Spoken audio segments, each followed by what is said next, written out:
No, it was not love at first sight. Yeah. When I first met you, I didn't like you. Really? You didn't? But then, me too, I was not really sending you because I had someone I was also looking at then in fellowship. I had options, not, so. But I still didn't like you. I started hearing that there's one one former president. Brother Felix. Brother Felix, like that. But He just came running like around. one king. And like, how is this small boy? What is he feeling like? So that was my first impression. I felt you were filled with so much unnecessary air. Yeah, around you. Everybody was like, Papa, Presido. I'm like, It just developed, but it was not love at first sight. Sorry. Well, that's heartbreaking, but it's fine. So, but I saw you were quite different. I love the way you were smiling. You're just unique. There was this atmosphere around me. Yes. No, don't just calm down.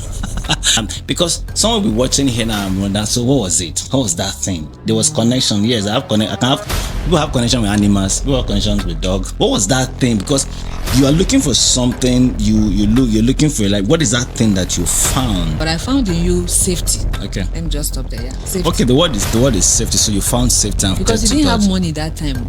Really, I was going to come to that because I was thinking, well, I don't have money, but at that point in time, you had God and you had mouth. Don't forget that the first instant was not relationship when we met. Yes. As a matter of fact, we were in one relationship. Yes. I was in another relationship. So I broke, you broke. Yeah. And then we now realized that the breaking was was breaking to connect. Yeah. In the bank, and then I didn't have a job.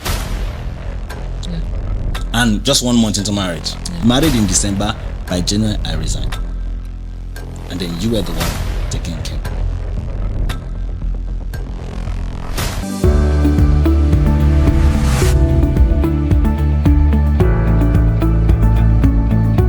Wow, welcome to this second episode of The Signature with FelixInspires. And our vision here is actually to simplify greatness. The last episode we spoke about finding you, and today I have a very, very, very amazing person, because we have a special guest in the house that will be joining me to discuss the topic for today. The guest is someone that is very, very good at what she does. She's a pastor. She's a mental health coach. She's a civil engineer by training. And today I'm so glad to have my wife in the studio to discuss with me on The Signature. Please make welcome Lady Felix. Please put your hands together. Okay, put your hands together and welcome. Thank you. Thank you so much for having me. You're welcome. Excited to be in your show. It's so what do you have for me? It's our show. Okay, it's our show. Yeah. Okay. I'm excited to be in our show. Yeah. What do you have for me? So one of the things that actually drove this when it has to do with the signature is actually create an imprint in people's life on how to actually live a life of greatness. I want it to be simplified to the barest minimum. And as a matter of fact, you're the first guest we're having in this show, and to discuss a lot about how you can find. So today we want to actually talk about how to find. We're talking about finding you, but I want to talk about how did we find each other? How did we find each other? How did I find you? How did you even find me? Maybe I don't know. I think you found me. Okay, maybe when we go, we'll not find out who actually found you. Yeah. So we've had a relationship. I think this year now. Next year will be 20 years. 20 years. And next year will be 20. I mean, this year will be 19. 19, yeah. Yes, and I'm good with numbers. Next year will be 20. 20 years of marriage, but more than almost 26 years of knowing each other. So how did I really find you? Tell me, how did I find you? How did you find me? How did we find ourselves? Okay. So I think someone asked me this question and she was like, is it love at first sight? And I said, no, it was not love at first sight. Yeah. When I first met you, I didn't like you. Really? You didn't? No. I didn't like you because remember we met in a student fellowship. We're all active, serving God. Yeah. And then I started hearing that there's one one former president, Brother Felix. Brother Felix, like that. So the day we were supposed to come to the fellowship, you now came and everybody was just, Everyone you was just running came like one around. king. And like, how is this small boy? What is he feeling like? You know? I was a leader then. I was like, so that was my first impression. I felt we were filled with so much unnecessary air. Yeah, around Around you. Everybody was like, Papa, Presido. I'm like, Presido. You know, things like that. I didn't know you were going to be Presido in my life. So, but I think my first impression about you was when we now had like a ESCO meeting after then, and then you started to talk, and I felt, I think he speaks well. Yeah. He's gentle, but I still didn't like you. And then, but we now started to get to know ourselves. Yeah. We exchanged books. We noticed we now had the same likes, like book, writings. And I think that's what just started to attract me to you. And probably the way you were able to listen to me and we talk. And I think it just developed, but it was not love at first sight. Sorry. Well, that's heartbreaking, but it's fine because I think we need to actually be real. Because one of the things we want to be in this program is actually to be as real as possible and to bring it down to the barest minimum because we want to simplify greatness. Today they see us and they're like, "Oh, power couple, wonderful couple."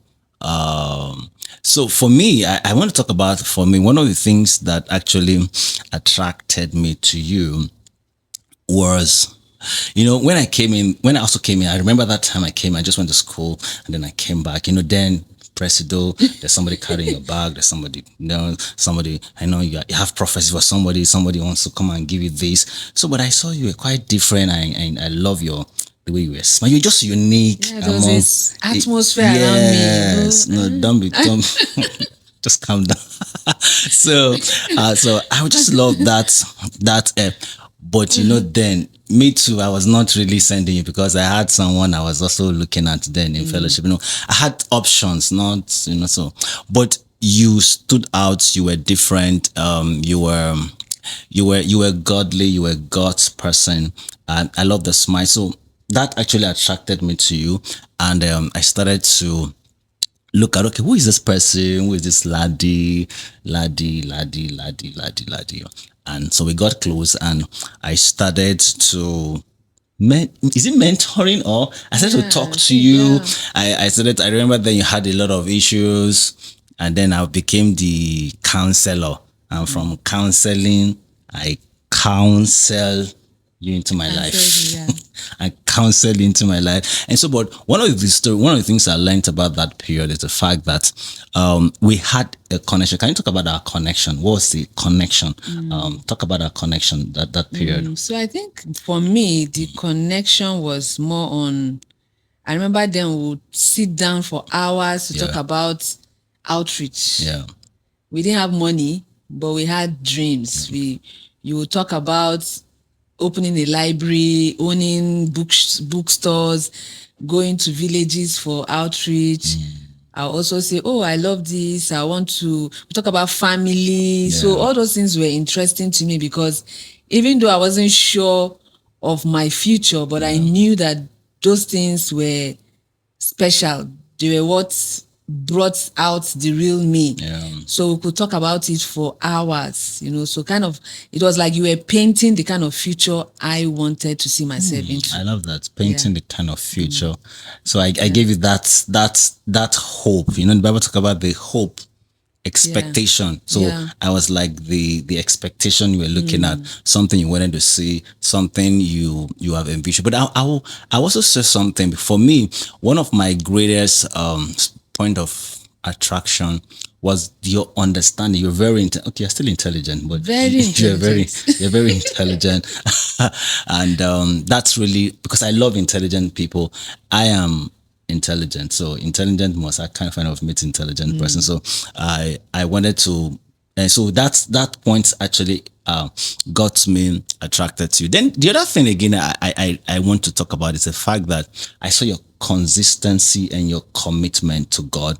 I remember then you come from school, come to fellowship, and when they give me reports, then then as ex-president, so they'll be telling, oh, this is what's happening. And then at every point I realized that somebody's name keep coming out, laddie, laddie, laddie. And who is this laddie? So that for me was a major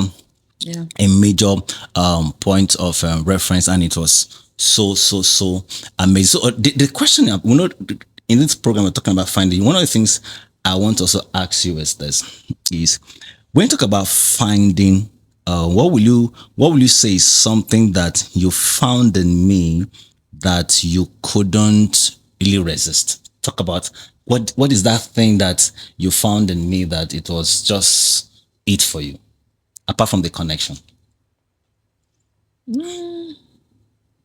I think maybe your personality. Okay, let's talk about it. Yeah, your personality was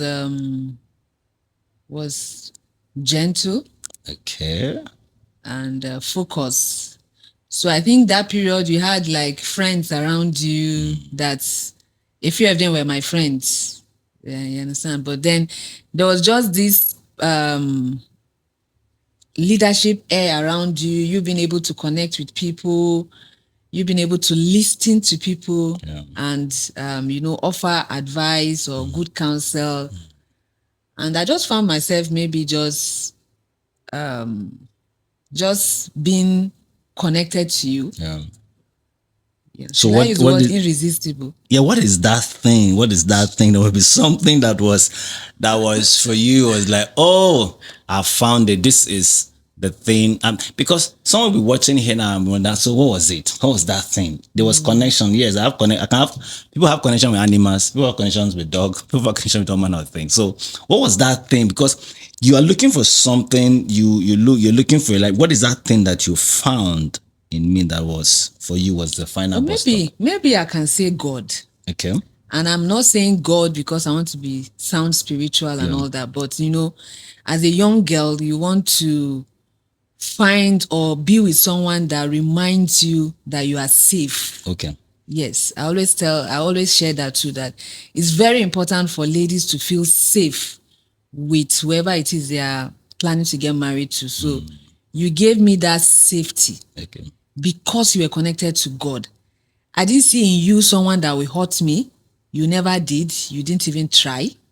I didn't see someone in you that will abuse me. You never did. You never tried. So you were more like a picture of someone that is godly. So I saw in you, I won't say a mini God, well, maybe, but I saw in you someone that I can be safe with. I think that's the word. Okay. Young girl, I was trying to maneuver my life, my home and all that, but I found in you safety. Okay. Let me just stop there. Yeah. Safety. Okay, the word is safety. So you found safety, and for you, safety was connected to God. Yes, safety that was connected to God. Because you didn't have money that time. Really, I was going to come to that because I was thinking, well, I didn't have money, but at that point in time, you had God. I had God, and you had God and you had mouth. You didn't even have mouth then. You had mouth. You didn't really have mouth. You had mouth because you of course you painted a picture. You painted a picture. Did you think I was very charismatic? Was I charismatic? You were not, but when you sit with someone and you try to sell, it's like you sitting with someone and selling a vision to the person. Yes. So you sold a vision to me. You sold like a vision of the future to me. But don't forget that the first instant was not relationship when we met. Yes. So there was no even relationship. As a matter of fact, you were in one relationship, I was in another relationship. So we're just there innocently as brothers and sisters. But something. I broke, you broke. Yeah. And then we now realized that the breaking was was breaking to connect. Yes, was breaking to connect. And then here we are today, counting years in the relationship. So the thing I want to ask is, so when you found that, you found God, and then, because today I've seen people talk about the fact that the man must be this, the man must be that. So do people really know what they are looking for? Should that be what people should be looking for? Oh, the tall, dark, and handsome thing, the beautiful girl, the fiery spirit girl, and all of that. What do you think people are looking for now that we weren't looking for 20 years ago? So I think for me, I've let's say interacted with young girls. Yeah. And coming from my own story, every young girl is looking for security, Okay. safety. So you see that most times a girl that has a healthy relationship with her father will naturally have a very good self-esteem. Yeah. Because she knows that, oh, my dad is around and all that. So most times we go into relationship because we are looking for safety and security, not necessarily money. Maybe sometimes we mistaken that need for money for security. You understand? We feel that, oh, it's the money that will make us secure. Yeah. But then at the end of the day, you find out that you even sometimes have the money, but you still don't feel secure. Because when I talk about security, I'm not even just talking about physical security. I'm talking about emotional security. I'm talking about mental security. Emotional security means that I'm with someone that emotionally I'm secured. He doesn't belittle me. He doesn't abuse me emotionally. He doesn't make me feel less of myself. But anytime I'm with him, I'm boosted emotionally. That's security. Mentally, the same thing. I'm with someone that energizes me, pushes me, protects my mental health and all that. That to me is security that every girl is looking for. But, well, maybe situation, the economy has made it look as if it's money everybody is looking for. Oh, that's why he must have money, he must make it and all that. And I said, money is transit. It's something that transits. Yeah. He may have money today and not have money tomorrow. Sure. He may have money today and even still abuse you emotionally. Sure. You understand? So to me, I wasn't really looking at the money because, like you said, I was educated. I knew that I was going to get a job. I was going to stand and, earn something that I will use. But I was just looking for something that was beyond money. Yeah. And that's what I call that security. Yeah. So it's really beyond money. I know, okay, maybe you talk about our own story, how it started, the fact that, when we started, we're not at the same money earning level. Yeah, so I was going to come to that. But the place I really wanted to talk about was when you talk about this fatherhood thing. I remember there was something that happened in our relationship. That's when we met. I remember then you used to have someone you used to call dad. Yeah. Then your dad was still alive, but there was someone you used to call dad. Yes. And then I was there, and incidentally I became a friend to that person. And so do you see that as a security thing for girls? Because like I think I humorously said it that what I did was to take the place of that person in your life. Not really because I planned it, but I just realized that I tactically played into that. Yeah. and then I became your best friend, because then if you wanted to mention your best friend, then it was being that your dad was your best friend. I remember that He was there for me. Yes, was He had talking. the listening ears. And I think we do more it's like your mentor, Yeah. and all of that. Do you call that one of the things social media called the daddy's issues that young girls suffer for? Because of that, they look for that security, that thing among. They want to like, oh, someone that can give me that kind of security. What can you say to people that are finding security in that platform? So I feel there's really nothing wrong. Like I said, I don't know, maybe it's just an inborn thing. Yeah. A baby girl will always want her daddy. You understand? That's why no child was up to now. I see said you can manufacture, you can. I see say that men are still the sole producers of sperm. Sperms are not produced anywhere. So there's still that need for a daddy. You understand? I don't know how it plays out for boys. I think they have their own uniqueness. But every girl needs a daddy. And unfortunately, if you find yourself where you are maybe in a home where the father is not present or is present but not emotionally present, you always yearn for somebody that wants to play a daddy role in your life. And a daddy role just is a role of someone that is above you and want to look at your eyes and tell you that you are special. Yeah. You are good. Yeah. You can do this. Yeah. I got your back. Yeah. A mother can do that, but not the effect is not the way a father like is. a father would do that. But you know, where I was going to really come in here is the fact that so I talk with a lot of young girls, I counsel. One of the things I've realized is that some of them have run into abuses. Yes. A lot. Yeah. So, and sometimes they get back and then they are like, God, I will never trust any man again. I've seen people done incidentally by leaders, by people, by bosses, by people that were in their life. I realized that one of the things that we were pursuing was this safety. Yeah. So in how can you be unsafe in pursuing safety? So talk to me about that. How did you really actually, and then we're now going to how we actually started. Yeah. So sometimes some of these things, that's my belief, my own serious belief. Sometimes you can't, sometimes it's not, most times it's not even the fault of the girl. Yeah. Some of these men are just abusers, you know. Of course, they also they have their own issues. Yes, they have their issues they are dealing with. If not, I don't see a reason why a matured man would want to abuse a vulnerable young girl. It doesn't make sense, you know.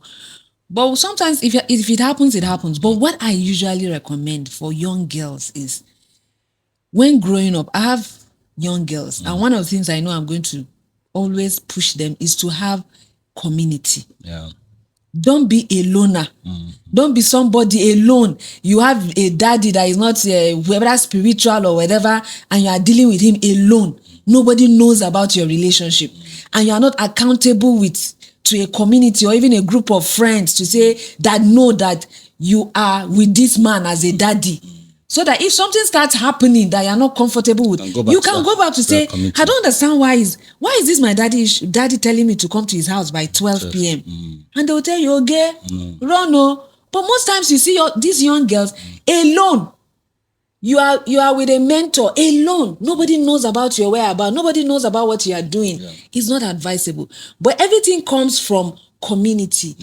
I hear some ladies say, this community thing, some girls are bad. I say, it's not everybody that is bad. If you try A and she's bad, try B, try C. Just keep trying. Just keep trying until you get people, but never do life alone. I agree with that, and I agree with that. And sincerely, I've seen people out of trust. Yeah. They've not been able to trust people, so they find it very difficult to be able to confide in maybe their friends or something, because people have actually been backstabbed. They've been hit so many times. So it's actually a general problem that we believe that as we engage more with people, we can actually come. So let's come back to our story, because it's our story. So let's come back to our story, because I wanted to talk about how we started. I remember then, you said I didn't have money, but I know that I was working in the bank, but as a junior staff. Okay, let's go. You had mouths. And then, I think we got married in December, and in January, I resigned my banking job. In fact, there was nothing I didn't hear. Oh, this guy just deceived this girl. Why will you? Because I just felt God my life has been full of adventure and risks, and I'm sure you know that today. And you started, I think you now got a job. Yeah, you now got a job, you're working in the bank, and then I didn't have a job. Yeah. And just 1 month into marriage. Yeah. In fact, I have had people call me that was deceptive. How can you marry somebody and then you, at least you're working in the bank, even though it's a contract staff, you're working in the bank, and then people will see you responsible, and all of a sudden 1 month after, we married in December, by January I resigned. And then you were the one taking care of it. So we didn't start on a very equal, and it was a whole lot. Tell me about how you felt. Were you really, how did you feel that period? So some people have not told me. Well, I think that, of course, like you say, it wasn't easy. Yeah. But because we also had friendship, it wasn't that hard, really. But I think the issue mostly is external influences. Yeah. External influences. Most times, even when we are okay with things, nobody knows if I'm bringing the money or not. But then you now start hearing people say some stuff and you're like, it's even true. Why am I the one? Do you understand? So, and for me, it wasn't too much of a big deal because, like I said, you were not stressing me. You're not really stressing me. And we're just two. The responsibility was not really that heavy. Okay, but okay, I think it extended to when we had Destiny. That's our first child and all that. I think what I would just say is it was a discovery period. It was a discovery period because I started learning. We had our major quarrel that period. That was a lot. Yes, because even you were not handling it well. Yes, because You're not handling it well. You felt as a man, I should be the provider, not you, and all that. And then me too, sometimes I'm like, but I'm doing this thing. Why are you not respecting me? You know, that kind of a thing. Now, talking about respect, I think that was a major issue because I felt that, because let me tell you, before we got married, one of the things I was told, and so you're from Kogi State, Ibira. So and I'm from Delta State. And so there's this thing that comes with an Isoko man wanting I didn't know. respect. I did not know. And there is this thing that was filled with my head that a man should be respected and in his house. In fact, that's not the Anigbira girl. So that actually was already in my head. So anything you do, that thing just comes back. And then I hope she's not going to disrespect me. Yes, and that thing just begin to play in my head. I'm like, no. Because then my food then was respect. I was built in respect. I grew in respect. Everybody respects me. I went to church. I was respected. In my family, I was firstborn. So who is this girl that is after they've told me? So that mindset. So anything we were doing, I was just seeing it from the lenses of that. So don't disrespect me. So how do we really manage respect when it has to do with people starting their relationship? If one of the questions I wanted to ask you before was the fact that, okay, will you advise a lady to marry a guy that doesn't have a job in finding themselves in other people? Yeah. Sincerely, I will not advise. Okay. Yeah. But there are terms and conditions. What are your terms and conditions? If the guy is lazy, he doesn't have a job because he's lazy. Why are you? In fact, beat him out of his. Even if he has a job and he's still lazy. He's lazy, yes. Say, no. Beat him out of that I love you nonsense he's saying. But if he's hardworking, and it's just that, economy has not allowed him to get a job. But then, there are some people that they don't have a 5 to 9, what do they call it, 9 to 5. Yeah. But then they have one or two things they are doing. Maybe it's even saying that, okay, since I don't have a 9 to 5, I want to go and learn something, photography, I want to go and learn carpentry, I want to go and learn interior. Yeah. You see him up and doing. It's okay, that's someone that you should follow. You understand? But he doesn't have a job and he's at home. He's just filling you with sweet mouth and all that. Run away from that person. That person will most likely abuse you. So do you think lack of money is one basic area for abuses in relationship? Yes. Because like you said now, most people connote respect to money. Yeah. As human beings. So I'm not providing. So I'm not why? Providing, yes. Yeah. So the lady is like, you're not providing, so why should I respect you? And then you two are like, I'm not providing, you are still supposed to respect me. Yeah. And also there's a lot of perspective shaking here and there. You understand? I don't believe money is everything. Yes, I don't believe money is everything. Most girls believe money is everything. Money today. is not everything. And I know that they will not believe me because most times they say, allow us to enter first, We have been there. Money is not everything. And like I said, you can have money now and not have it tomorrow. Yeah. I've seen it like in so many situations. Yeah. People should build and focus on what is more important. And to me, is discovering yourself, self-development, respect for each other. Yeah. You understand? Fear of God and stuff like that. No money. But money is important. Money is important. Money is very important, but it's not everything. And love relationship should not be built on money, because the day that money will not be there, then there will be a problem. So maybe we should talk about the impact of what social media has done today to relationship today. Because I know in our time, I remember them, part of our routine was to go to the cafe, we would stay, browse, and then you buy, I remember you used to buy time, Yeah. and then give me time, and then after 1 hour, the time is everything And is that's gone, all and for that's that day. all For that day But with today, social media. but You have today, your social media in your bedroom, in your hand, on your bed, and so we didn't have all of those informations. and distractions. Yes, we didn't have all of those information. We just, you take yourself to the information. So you now, And it's timed. and it's time. 1 hour, you buy 1 hour. Once that 1 hour is done, that is the end.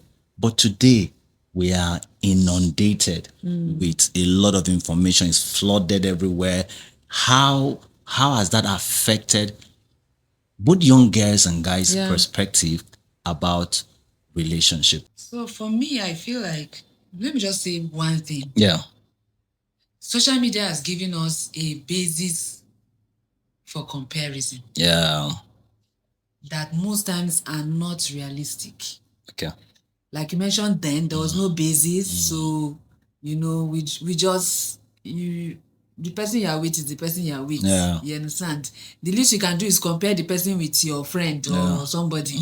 But now I have 1 million comparison reason to compare you with one white man that I don't even know who he is, one white couple I don't know who they are, because I've seen their fake lifestyle or whatever, or make believe. I think it's make believe.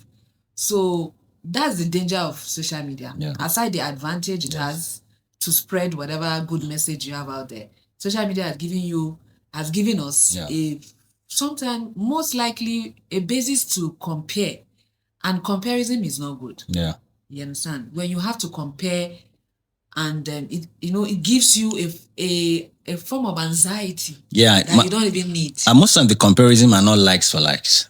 Yeah. So you're comparing apple with oranges. Yeah. So this person is apple, but he's pretending to be orange. And so he's showing you the orange side of him. But you are apple. Yeah. So you are comparing. So most times when people give their story, find out can I find my story in their story? So the moment you cannot find their story in their story, there are no basis for comparison. Most time when people come to me, oh, this person is not like this, I say, in comparison to what? Yeah. You have to decide me. So if this person is not because they are, and most time people don't know that they are comparing already in their mind. What information does to you, what social media does to you, is gives you that a comparison instinct. You just do that. You're just comparing, and you don't know that you're even comparing already. So I think that is a major one. So now let's move to the next phase. So I didn't start as a pastor, and as the time goes on, I love the Lord. I know I love the Lord. We met in fellowship, but I wanted to serve the Lord.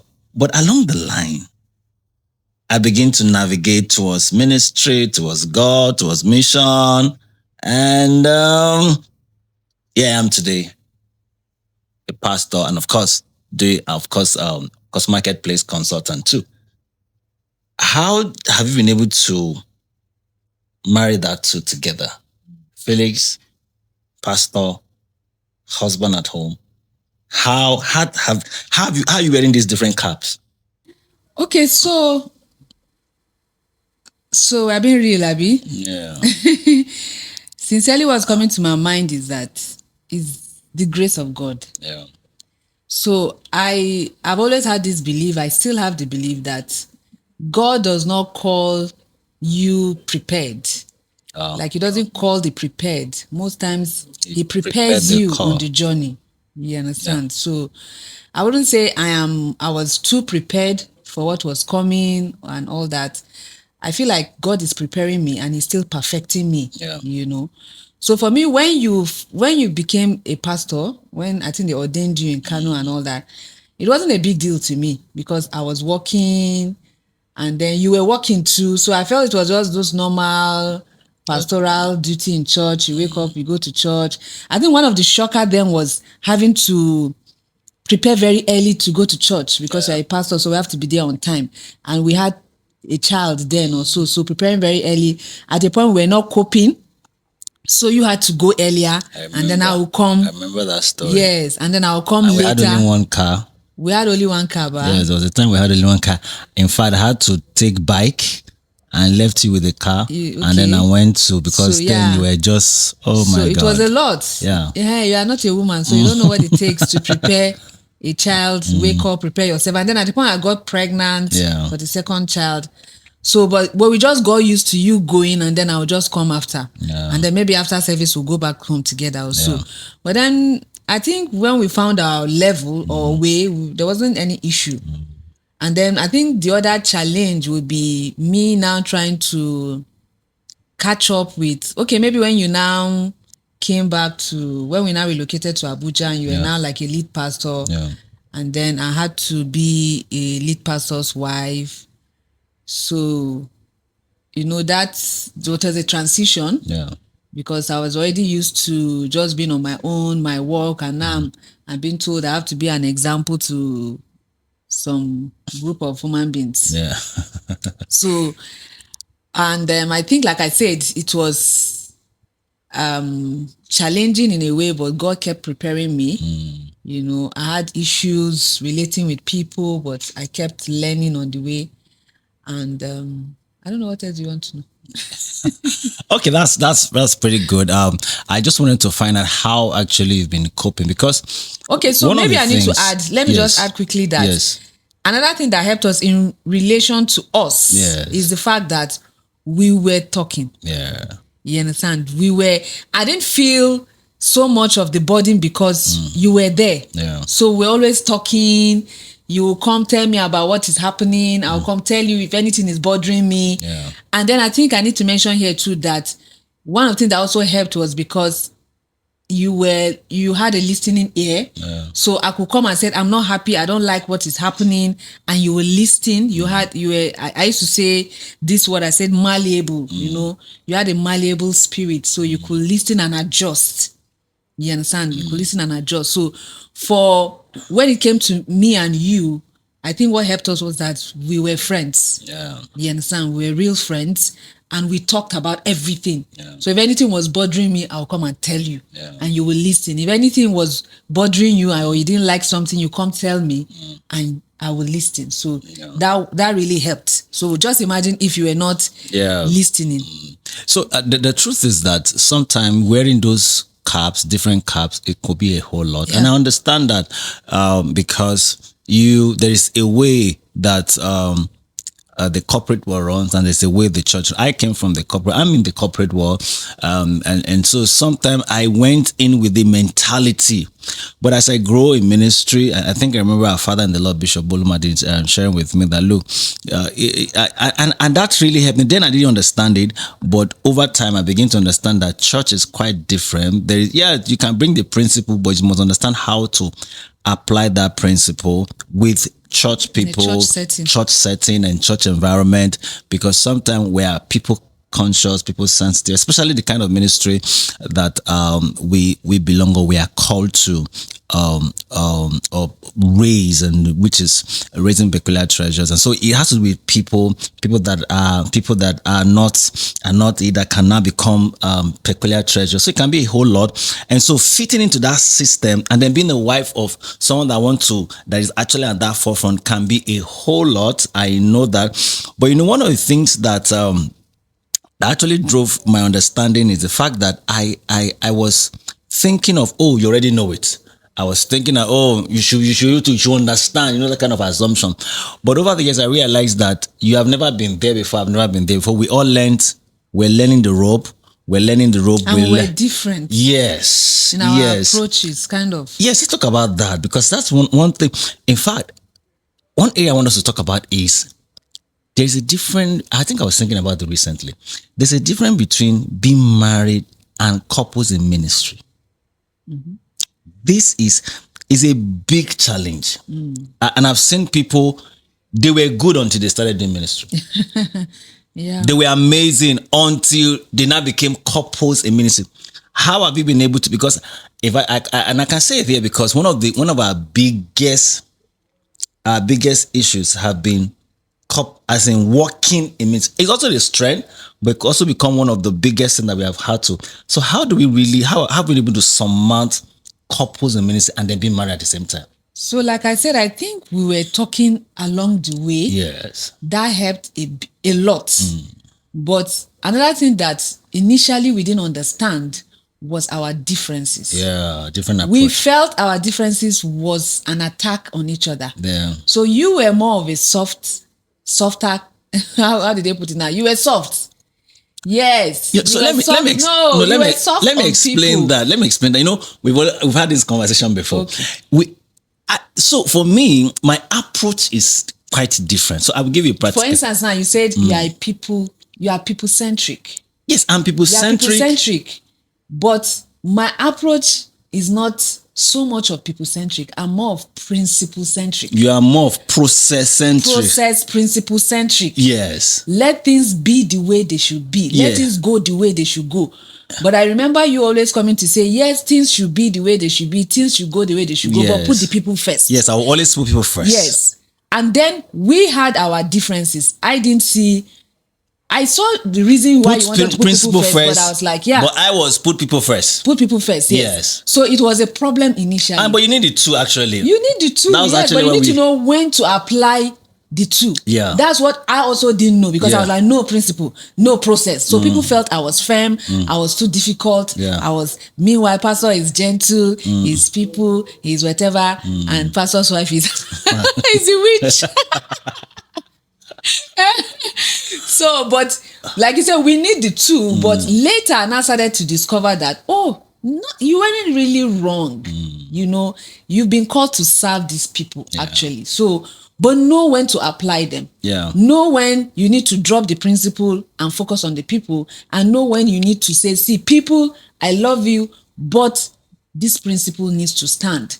So we now started to talk about not just our differences, but now how has our differences strengthened us, or what strength is in your way of life and what strength is in my way of life, and accepting our differences and strengthening it. Yes, I was actually going to say that, because I'm very heavy on people, very heavy, and that is actually my drive, my passion. But you see, God now gave me someone that is also heavy on principle. So my ability to actually marry that was very key. Initially, I said, no, you didn't like people. You didn't. I was like, no. I wanted it too.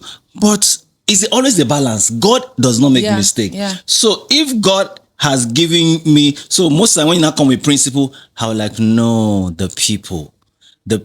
But you are right with the principle, but I'm like, no, the people, he's the person. Okay, let me give you a practical example. I think I've shared this story before. You were right. You were telling me a particular story, how that a lady that was supposed to go up, and then the person didn't dress very well. You guys could ask the person. In my heart, when you said that, I was more concerned. Why would they ask the person to go? Why? Shouldn't the person? But you're also right, because you need to have that balance. That's how I'm like, the people first. I want to see that people are okay. I want to see that people are put above principle. But that's not always the case. So that was one of the areas we had a lot of strain in ministry, that, you want principle, I want people. So, but the two must learn how to go together. That is one big area a lot of people have had issues when it has to do with couples in so for some other couple, it might not be people and principle. Yes. It might even be money. Yes. You know, managing money, finance. So someone is a spender, someone is a saver. Yeah. Or maybe when it comes to relationship, someone is an extrovert. Yeah, someone is an introvert. So I don't know. You were the introvert. You were the introvert. I was the extrovert, but extrovert in quotes. Yeah. You understand me? I really even wanted to be in my space, but because in my defense, for those people that think that I'm loud, you were too much of an introvert. Yes. But I felt I can't be an introvert at the same time. Like, for instance, we could have instances where people come to visit us and you go and sit in the room. Yeah. And I'm like, how can visitors come and you're in the room? So even if I like it or I don't like it, I have to be out there to receive them, welcome them, and then I'll come and say, go and say hello to these people now. And you look like stress. You understand? And I'm like, so you forced me to be more because extroverted. both of us cannot Yes. be introvert at the same time. So but there are cases where I'm also extrovert and then you're introvert. yeah. So understanding, I think at this stage of my life, I even prefer being an introvert. But can you say, like can you my say right space. now I'm still an introvert or I'm an extrovert? You are in between. What they call that, extra intro or something. I'll be in between extra intro. Okay, this is so beautiful. I'm really enjoying this conversation. I think, and I'm sure people watching us are also learning a whole lot how we have done life together from the beginning. Now we're looking at how we are doing life together, even as a ministry. For me, it's a very big thing that we must understand that doing ministries together, it's like husband and wife working together in the same space. Especially, one of the things I also realize is that you were also a go-getter. There's a way. Result. Yeah, you want a result. I am a baba when it comes to result. So sometimes your result, something it will clash. It will clash. You'll be like, why do you want this particular result? And then how do you know how to draw? I think we had that discussion recently. When to draw the line on that, okay, let me just come down for this person because he's the head. Yeah. So you must know when to draw the line, even with your passion, with your drive, with I want this done. But you must know that there is always a place to draw the line. Sorry, let me just add. I think for that was something that God personally had to teach me. Yeah. And I was even saying that I was going to find a way of maybe teaching it to young couples. Yeah. Submission. Yeah. I struggled with submission from the beginning because I felt, it's my friend. Yeah, it's my friend. We're together. But then God had to start to teach me that, because of time, I might not really go into it, but then there is so much blessing in submitting, and that I'm submitting not because I'm weak. Yeah. I'm submitting because I'm strong. God, so that my strength will not go haywire, I need to submit the strength. Yeah. And then of course you also gave me a strong reason to submit. Somebody will say, choose who you want to submit to, because if you choose a madman, you have to submit to the madman. So he also gave me a very strong reason to submit. I always see, whatever you do, there are good results and all that. So why won't I submit to someone? Yeah. So let me mellow down and submit. And the moment I started to listen, instead of wanting to always talk, show yourself. Yeah, show myself. Want to be there. I decided to listen more, support more, partner more. I started to see more progress, even for myself. You understand? So submission is not easy. Let me say it's not easy. If you've been like a career person, you're a go-getter, you have your it's usually very hard. Yeah. But if you allow God to teach you, you can easily submit. And then if you have a partner that you guys can talk, and then I'm like, I'm struggling with this. Yeah. How can you help me too, Okay, thank you very much. It's been an amazing time having this conversation with Pastor Ladi, my best friend, someone that has been in my life for almost 2 decades now. And we've been talking about finding you. The last episode we talk about finding you. Now looking at finding in each other, and then finding you the things that we do, finding in our life. And at the same time, why finding you are not losing you. Yeah. And I think that's one of the things I want us to really conclude this. How the fact that we are finding ourselves, we have not lost our uniqueness. Yeah. We have come to respect the fact that Ladi is Ladi, Felix is Felix. Yeah. So what can you say as we begin to wrap up this? How do you find you without losing you? Either in marriage or in relationship, in career, and all of that. So I think it has a lot to do with respect. Yeah. I feel like most times, I think from my emotional intelligence class and all that, I learned that when two people clash, it's not that they are just clashing, it's their values, their personality that clash. Yeah. The fact that I come into your life, I didn't come empty, I am an full individual. Yeah. The best thing you can do is respect me, respect that I have dreams, I have pursuits and all that.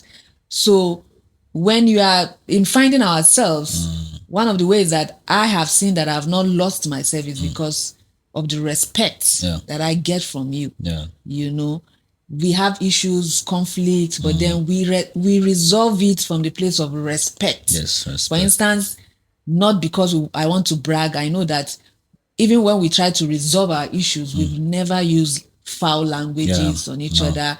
We've never, really been so insultive. Yeah. Or just take the person. Yes, and then just kill the person, massacre we the focus person, more on and all the that. issue. What is the problem? Yes, the problem is a problem. Yes, you are not the problem. I am not the problem. The problem is a problem. So that on the bottom line, we had to teach ourselves. We kept teaching ourselves respect. Yeah. I need to respect this person. So because I found respect, I was able to bloom. Yeah. As an individual on my own. Yeah. Well, thank you very much. Now we've said all of this. We're still a very, very, very couple in a journey. We're in a progress. We're making our progress. We've had very powerful mileage. We've had powerful progresses in terms of our relationship with each other. We have found each other. We have found things in ourselves, and we have come to respect the fact that we're unique in our own right. Everyone, and that uniqueness form the way we are today. I've always said your energy is better. Your energy is good, but your synergy is better. She has an energy, I have an energy. A combination of both energy, her energy and energy, form a very strong synergy of what we have today as Felix and Laddie together. Thank you very much for being a part of this podcast. Maybe you can just say a last word, a final word, a conclusive word to people out there that may be watching us and say, oh, what a powerful couple. Oh, powerful story. We've shared our story together, our story into public. What one word can you leave out for people that, they see you, I want to be like this person? Don't be like me. Be like yourself. We all have our unique journeys, and I love people's journey. Yeah. In fact, I find it fascinating. And one thing I would say is, please, I've counseled a lot of people. I'm into the mental health world, and I always say, don't do life alone. Yeah. Don't do life alone. I resonate with people that have been in difficult situation. Maybe you've had failed relationship, whatever, pain, trauma. Yeah. Don't give up on finding people that will support you. Yeah. People that you can do life with. Yeah. God has not called you to do life alone. There will always be a circle for you. Sure. There will always be a community for you. And if you find your community, trust me, you will blossom. Wow. Trust me, you will blossom. So that's where we're going to cut. That's where we're going to be wrapping up today, because we know you will blossom. Welcome to Felix Inspire, the signature simplifying greatness. Thank you.